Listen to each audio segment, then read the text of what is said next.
Est-ce qu'on a très légèrement craqué chez Côté Manga?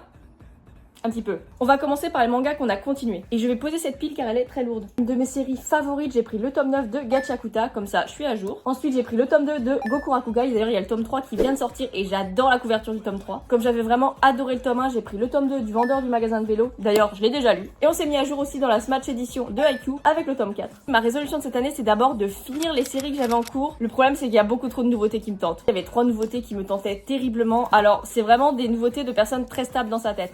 Il y a le tome 1 de Défiguré, le tome 1 de Eclipse Humaine et le tome 1 de Smile. D'ailleurs, j'ai déjà lu Défiguré et j'ai dévoré. Il y a des gens pour qui il passera pas. On a pris le tome 1 de Dan Dadan. J'ai eu un vrai coup de cœur pour l'anime du mouvement de la Terre, donc on a pris le tome 1. Ah, on a la petite étiquette recommandée par Jeanne, donc merci Jeanne. Petit webtoon aussi dont on avait adoré la saison 1, donc c'est Virality. Et comme c'est bientôt l'anniversaire de mon chéri, sa mère lui a offert le Berserk en Deluxe édition. Il est vraiment magnifique. Par contre, c'est en anglais, donc pour ceux qui lisent pas l'anglais, désolé pour vous.